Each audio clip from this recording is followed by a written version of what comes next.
भारत के उत्तरी मैदान दुनिया के सबसे बड़े उपजाऊ भूभागों में से एक है। इसे भारत की अन्न की टोकरी भी कह सकते हैं।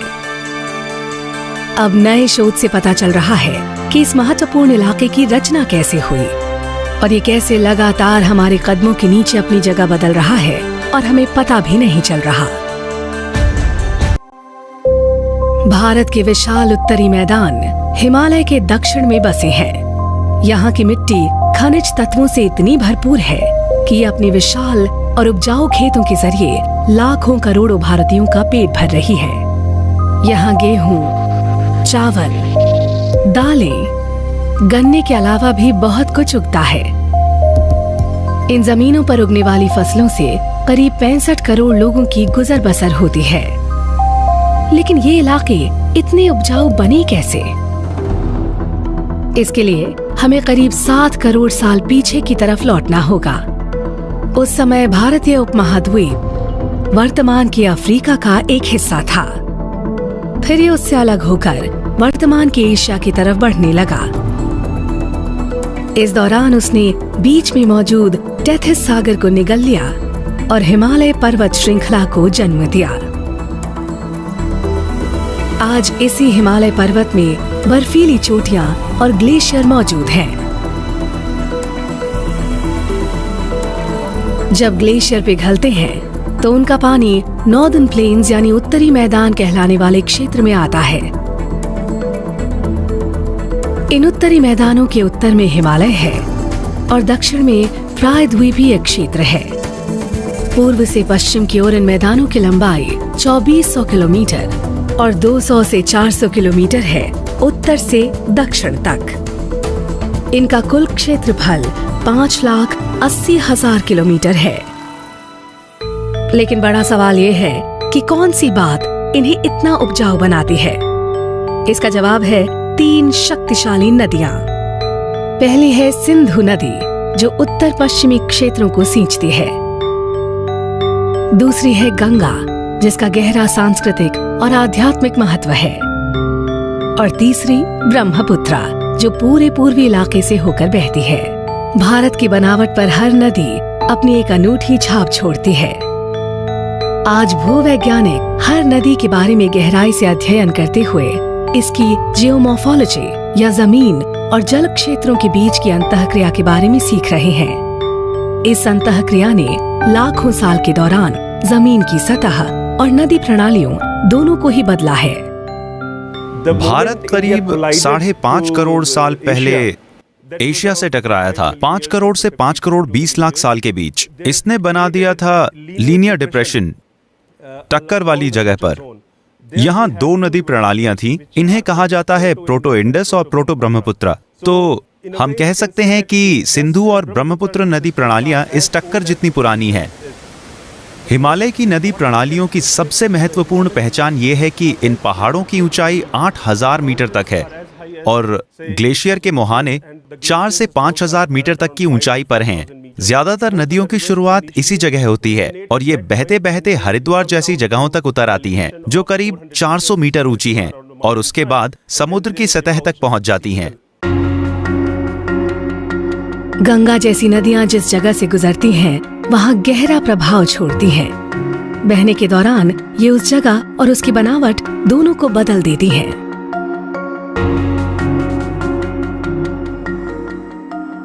एकदम समतल नजर आने वाला गंगा का मैदान जियोमॉर्फोलॉजिकल नजरिए से बहुत ज्यादा विविधता रखता है।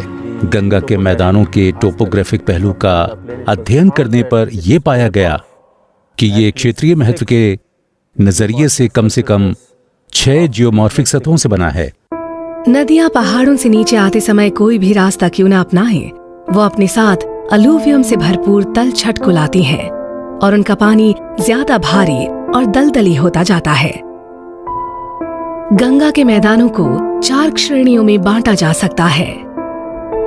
भाबर जो शिवालिक की तलहटी के साथ साथ पूर्व से पश्चिम दिशा में मौजूद है। भाबर भारत गांगेय मैदान का सबसे उत्तरी, संकरा और कम उपजाऊ क्षेत्र है। इस इलाके में अलूवियल फैन्स मौजूद हैं। पत्थरों और रोड़ों की वजह से ये इलाका कृषि के लिए उपयुक्त नहीं है। तराई क्षेत्र भाबर के दक्षिण में है। ये नम, दलदली और हल्के वनों वाला संकरा इलाका है। यहीं पर पश्चिम में विश्व प्रसिद्ध जिम कॉर्बेट नेशनल पार्क मौजूद है और पूर्व में काजीरंगा नेशनल पार्क है। ऊंचाई पर मौजूद इलाके को भांगर कहते हैं और ये पुरानी अलूवियम मिट्टी से बना है। यहाँ मौजूद कैल्केरियस डिपॉजिट्स को कंकड़ कहा जाता है। ये इलाका रेतीला है और खेती के लिए ज्यादा उपयुक्त नहीं है। चौथा क्षेत्र है खादर। ये बाढ़ वाले मैदान है। यहाँ अलूवियम की उम्र कम है और इस मिट्टी में सिल्ट और क्ले दोनों हैं, जो इसे बहुत उपजाऊ बनाती हैं। सुदूर अतीत में ये सतहें जलवायु संबंधी और टेक्टोनिक घटनाओं का भी सामना कर चुकी हैं, जिनसे ये और उपजाऊ बनी हैं। उदाहरण के लिए टेक्टोनिक घटनाएं तलछट की आपूर्ति को नियंत्रित करती हैं। ऐसे में अगर उत्तर में हिमालय में टेक्टोनिक गतिविधियां बढ़ती हैं या दक्षिण में क्रेटोन में, तो तलछट की आपूर्ति भी बढ़ेगी और ज्यादा मोटी तलछट आने लगेगी और नदी की घाटियां उससे भर जाएंगी। अगर जलवायु में बदलाव आता है और वो ज्यादा नम हो जाती है तो नदियों का जल बढ़ेगा और तलछट बड़ी मात्रा में घाटियों में जमा हो जाएगी और इस तलछट का काफी बड़ा हिस्सा बंगाल की खाड़ी तक भी पहुंचेगा। उत्तरी मैदानों का उपजाऊपन बढ़ता गया, जिसकी वजह से शुरुआती मानव ने अपनी बस्तियां बसाने के लिए इन्हें चुनना शुरू कर दिया। सिंधु नदी की वजह से दुनिया की सबसे प्राचीन सभ्यताओं में से एक का जन्म हुआ। 5000 साल पहले इस नदी के किनारों पर 50 लाख लोग बसते थे। इसकी प्राकृतिक रक्षा प्रणालियां थीं उत्तर में मौजूद हिमालय और दक्षिण में मौजूद प्रायद्वीपीय पठार, और यहाँ 2000 शहरों और गांवों वाली एक फलती फूलती संस्कृति मौजूद थी। मोहनजोदाड़ो और हड़प्पा सिंधु घाटी की सभ्यता से जुड़े प्रसिद्ध शहर हैं, लेकिन छोटे शहरों के चिन्ह भी मिलते हैं, जैसे लोथल, ढोलावीरा, गनीरीवाला और राखीगढ़ी। राखीगढ़ी जो है वो सरस्वती और दसमती के दोआब में स्थित है, जिसकी वजह से ये उसका कैच फ्लड एरिया आता है, जिसकी वजह से यहाँ की जो मिट्टी है वो बहुत ज़्यादा फर्टाइल थी। और ये स्थान इन लोगों ने चुना, हड़प्पन्स ने, कि यहाँ पर क्योंकि फर्टिलिटी ज़्यादा थी और ये दोनों तरफ से नदियों से घिरा होने के कारण सुरक्षा प्रदान करता था इस स्थल को। इसीलिए ये स्थान चुना कि यहाँ पर आकर के वो बसे और एक मेजर टाउन के रूप में। आपको पता होना चाहिए राखीगढ़ी जो हड़प्पन सभ्यता के 5 टाउन मेन रहे हैं, जिसमें से हड़प्पा, मोहनजोदड़ो, गनेरीवाला ये पाकिस्तान में हैं, लोथल, धोलावीरा एंड राखीगढ़ी ये 2 टाउन जो हैं ये इंडिया साइड में हैं। एक भरी पूरी सभ्यता को जन्म देने वाली सिंधु एक संपूर्ण नदी प्रणाली है, जो आज भारत और पाकिस्तान दोनों में मौजूद है। सिंधु नदी का जन्म तिब्बत के नजदीक कैलाश पर्वत श्रृंखला में हुआ और ये जम्मू कश्मीर के लद्दाख से बहती हुई पाकिस्तान में कराची पहुंचती है और फिर अरब सागर में गिर जाती है। भारत में सिंधु नदी की प्रमुख सहायक नदियां हैं झेलम, चिनाब, रावी, ब्यास और सतलुज। इन 5 नदियों से ही पंजाब को इसका नाम मिला, यानी 5 नदियों की भूमि। ये नदी प्रणाली पूरे उत्तर पश्चिमी क्षेत्र के बाढ़ वाले मैदानों को सींचती रही है। हमारे पास मौजूद सिंधु नदी के रिकॉर्ड दर्शाते हैं कि करीब 5000 साल पहले नदियों के वर्तमान स्तर से भी 20 मीटर ऊंची बाढ़ आई थी, लेकिन उस दौर में लोग सूखी जगहों की ओर बढ़ गए और फिर वहीं रहने लग गए।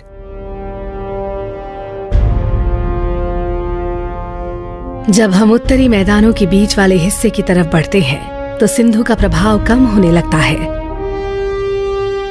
यहाँ गंगा का प्रभाव ज्यादा है, जो दुनिया के सबसे विशाल और उपजाऊ भूभागों में से एक से होकर बहती है।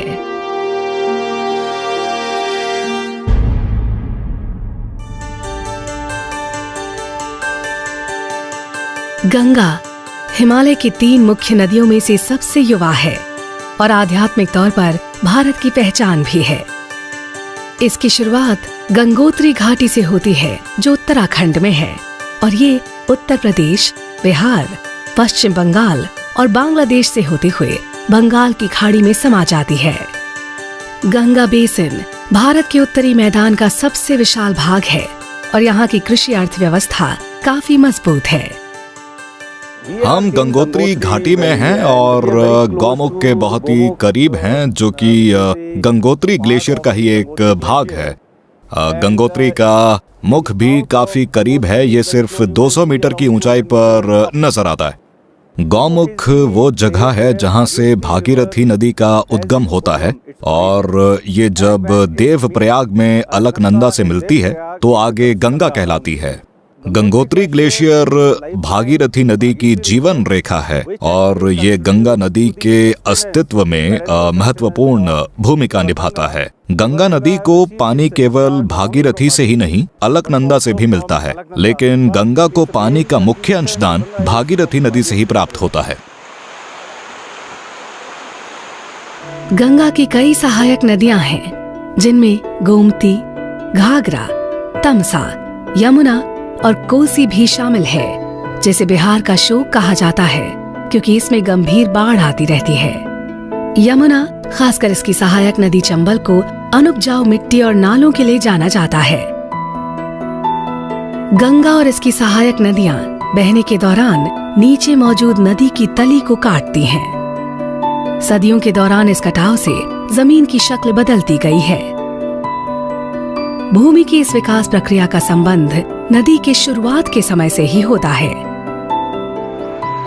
इस बात को और बेहतर ढंग से समझने के लिए IIT कानपुर में भूविज्ञान विभाग की एक शोध टीम अलकनंदा और भागीरथी दोनों के हेडवाटर सिस्टम की निगरानी करती रही है।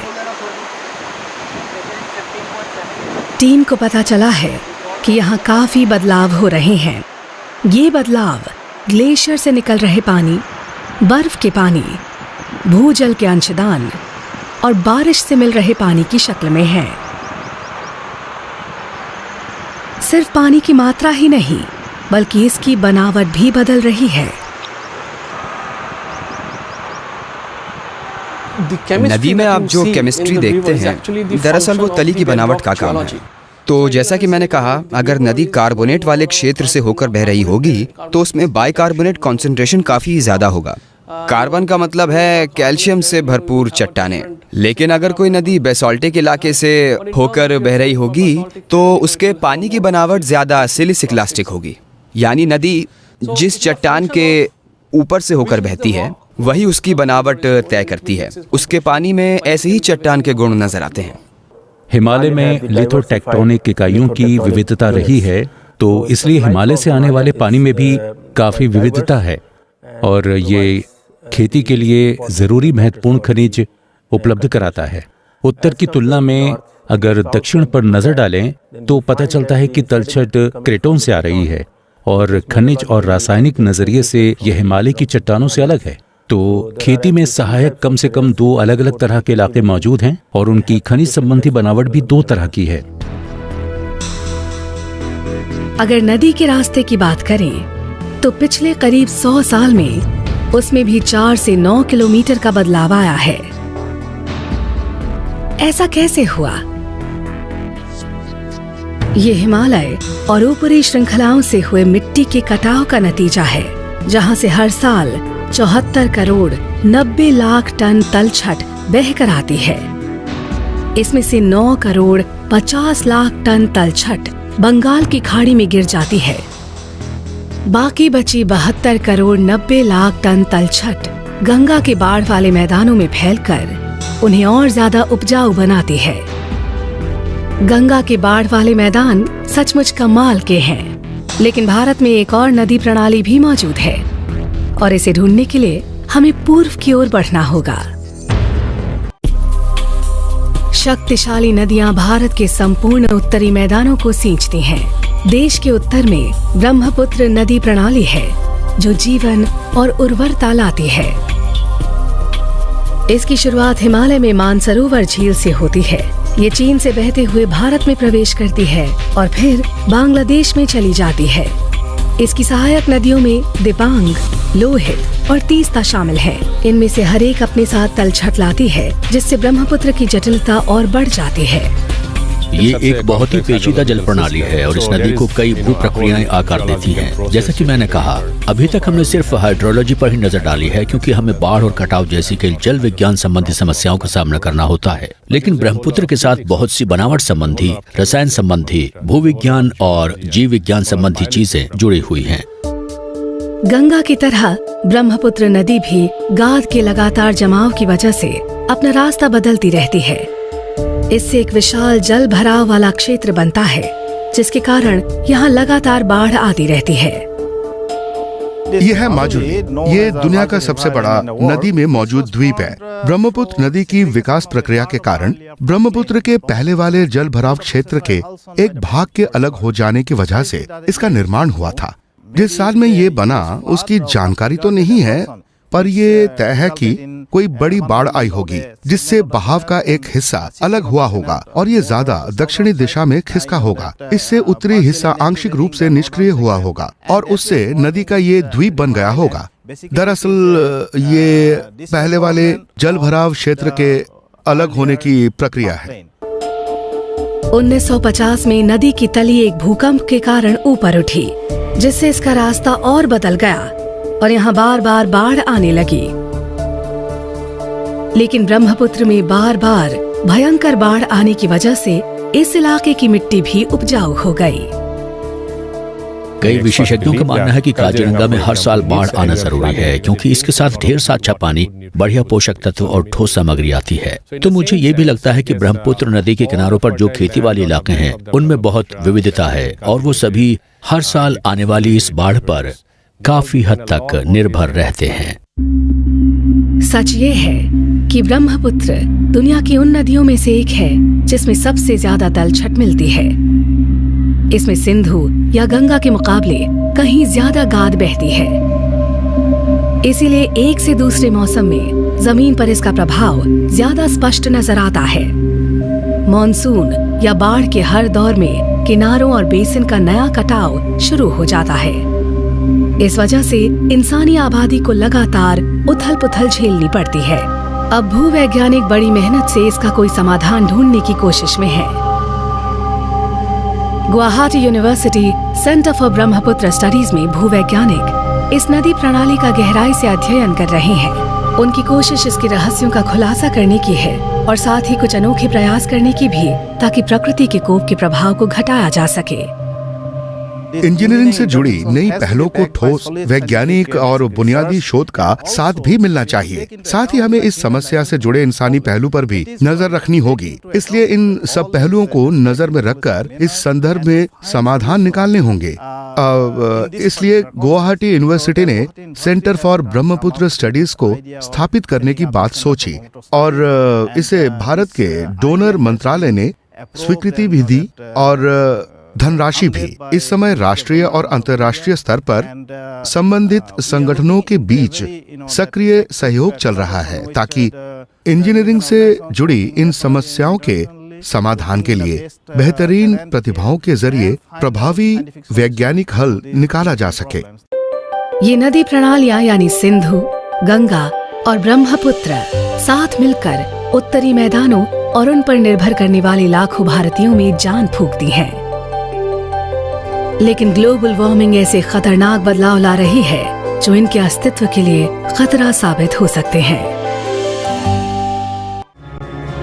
जीवन को हजारों लाखों साल से कायम रखने वाली हिमालय की 3 नदियां एक गंभीर समस्या को झेल रही हैं। ये है जलवायु परिवर्तन। Wadia institute of Himalayan geology विज्ञान एवं टेक्नोलॉजी विभाग के अंतर्गत काम करता है और इसके शोधकर्ता और विशेषज्ञ गंगोत्री ग्लेशियर पर जलवायु परिवर्तन के प्रभाव का अध्ययन करते रहे हैं और खबर अच्छी नहीं है। हमारे अध्ययन से पता चला कि गंगोत्री ग्लेशियर अब करीब 22 मीटर की रफ्तार से पीछे हट रहा है। 10 साल के रिकॉर्ड ये बात दिखाते हैं। तो हम इस क्षेत्र में बर्फ की मात्रा पर, बर्फ के स्रोत पर, बर्फ और ग्लेशियर के पिघलने की रफ्तार पर और इस बात पर भी नजर रखे हुए हैं कि ग्लेशियरों से गंगा नदी को कितना पानी मिलता है। शुरुआत भागीरथी, देवप्रयाग और उससे नीचे वाले भाग से की जा रही है।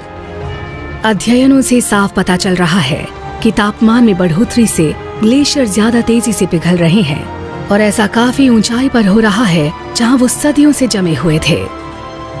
अगर जलवायु में बदलाव होगा तो समय के साथ साथ पर्यावरण भी बदलेगा और हमें जलवायु का जो सबसे बड़ा प्रभाव दिख रहा है वो ग्लेशियरों की विविधता बारिश के स्वरूप पर है और ये आखिरकार किसी भी देश की सामाजिक आर्थिक व्यवस्था पर बुरा असर डालेंगे। हमारी नदियों और ग्लेशियरों के लिए वक्त हाथ से निकल रहा है। अब ये हम पर है कि हम उन्हें बचाए रखने के लिए संघर्ष करें, वरना उनसे हमें जो खजाने मिलते हैं हम उन्हें गवा देंगे। एक वक्त था जब ग्लेशियर गंगोत्री के नजदीक तक हुआ करता था, लेकिन ग्लेशियर के पिघलने से उससे निकलने वाली ये सारी सामग्री यहाँ जमा हो गई जो आपको नजर आ रही है। आपने 2013 में केदारनाथ घाटी में हुई त्रासदी को देखा होगा। वहाँ लोगों ने अपने घर, अपने होटल और अन्य कई इमारतें बना ली थीं, पर ये जगहें ऐसी स्थायी संरचनाएं बनाने के लिहाज से खतरनाक हैं। नदियों के भी अधिकार होते हैं और हम इंसानों को उनसे ये अधिकार छीनने नहीं चाहिए। हमें नदियों के साथ रहना सीखना होगा, ना कि उन्हें अपने हिसाब से चलाना। खास तौर पर इस तरह की किसी भी बड़ी नदी के साथ ये एक गलत कदम होगा। किसी विशाल नदी को बदलने के लिहाज से हम बहुत तुच्छ हैं, लेकिन समय के साथ अगर हम उनमें नकारात्मक बदलाव लाते हैं तो उसमें हमें ही नुकसान होगा। पूरी दुनिया की लगभग 20% आबादी नदी प्रणालियों के बल पर ही जिंदा है, तो पहाड़ों से निकलकर गंगा के मैदानों और डेल्टा में बहने वाली नदियों में पूरी दुनिया की अर्थव्यवस्था को चलाने की योग्यता है, क्योंकि इस इलाके में पूरी दुनिया की 20% आबादी बसती है। तो अगर हमने इन नदी प्रणालियों की तरफ ध्यान न दिया तो अंतर्राष्ट्रीय परिदृश्य में हम अपना नेतृत्व गंवा सकते हैं। हमारा अतीत, वर्तमान और भविष्य हिमालय की नदियों के साथ करीब से जुड़ा है और हमारे अपने अस्तित्व के लिए ये जरूरी है कि हम इन्हें बचा कर रखें।